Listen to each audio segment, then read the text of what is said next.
Diamond C Fundamental for Success number 10, look ahead and anticipate.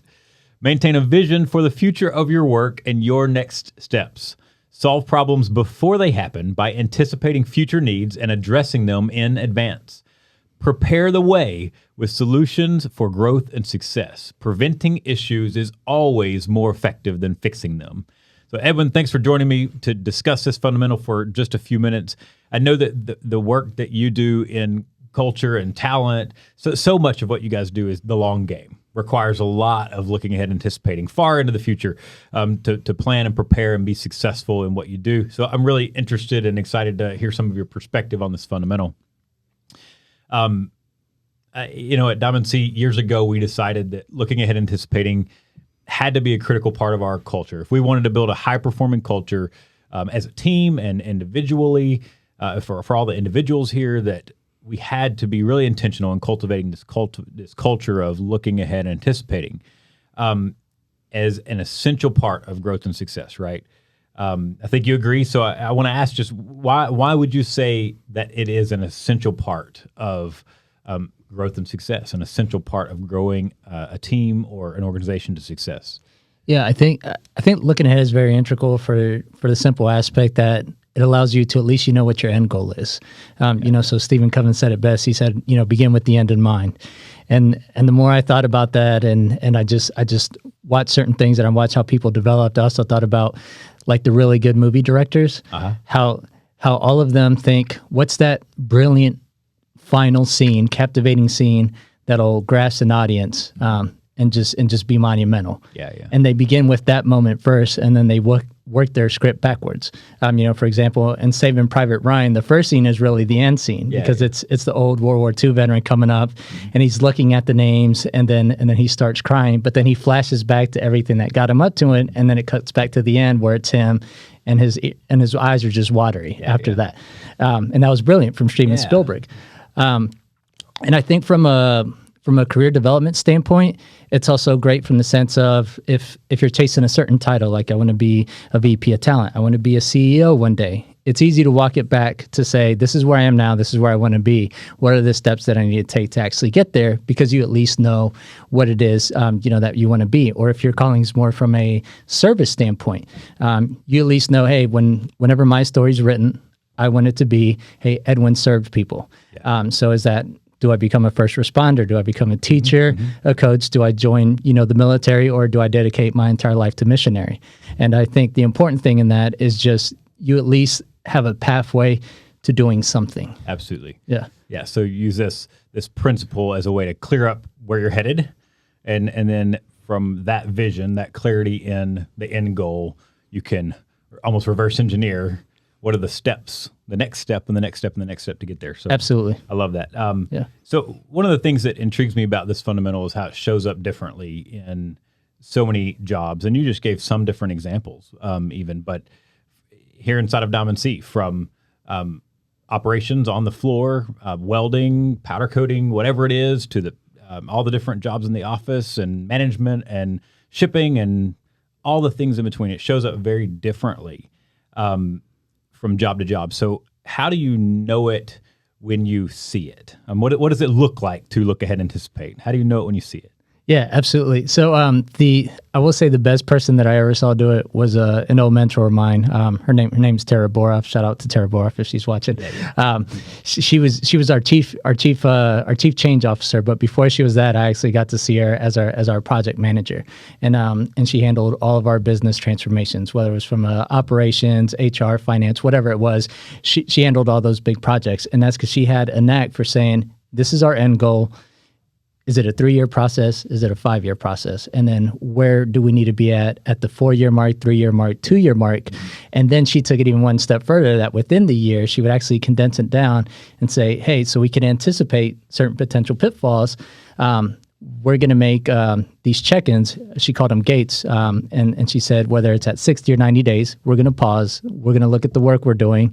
And then she was really good about, facilitating those meetings and really asking, okay, does the room feel like this is trending in the right direction? Do you feel like we're getting boxed in? Is this answering, the customer's demands? And really thought-provoking things to where people would try to look ahead and actually anticipate to ensure that, hey, this solution actually becomes what it's supposed to be. And I think those check-ins were really crucial because it allowed us just to pause for a minute and anticipate that what we think's going right really is going right. Yeah, yeah. I love that. So intentionality is so much of what you just said. Absolutely. What I was thinking the whole time was intentionality. It takes that intentional effort to get clear on the plan and the next steps, and then those gates or check-in points. I think that's a principle that could apply for any of us, which I think is kind of my last question. But for you now is, it's one thing to get this in concept, get this in idea.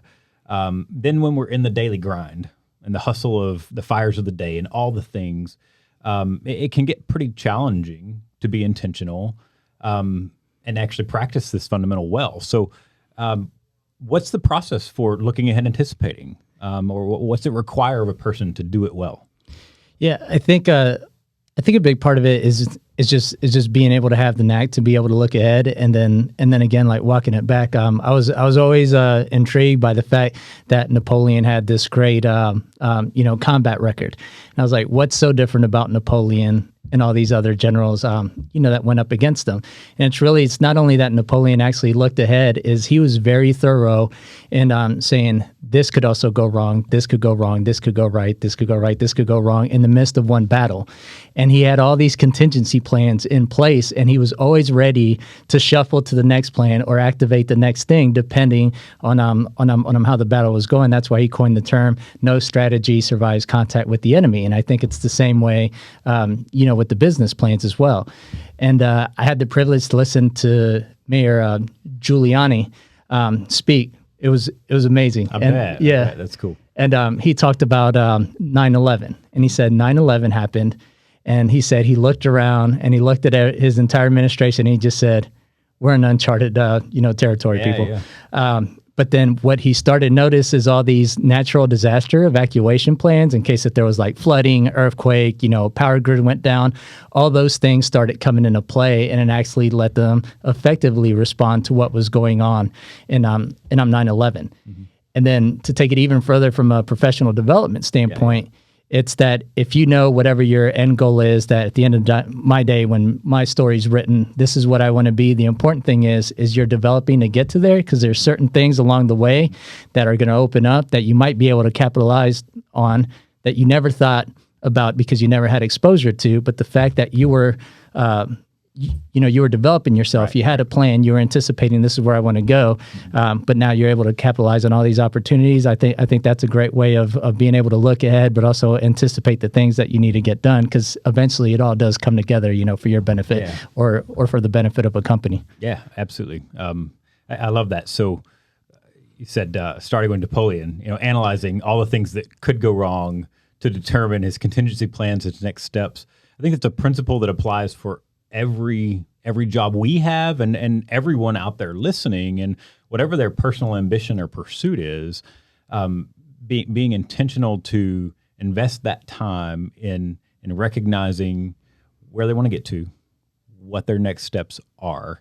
I see that I mentioned earlier from a production line to an executive office and everywhere in between. It's interesting. Our time span may be different on how far we have to look ahead. But even for a welder role, if they want to be successful and grow in their role, be as successful as they can be, it's just so critical that they're constantly aware of what's ahead, what's behind, looking ahead to what's coming down the line, and so that they can sometimes have contingency plans. Absolutely. Who's going to move where, when.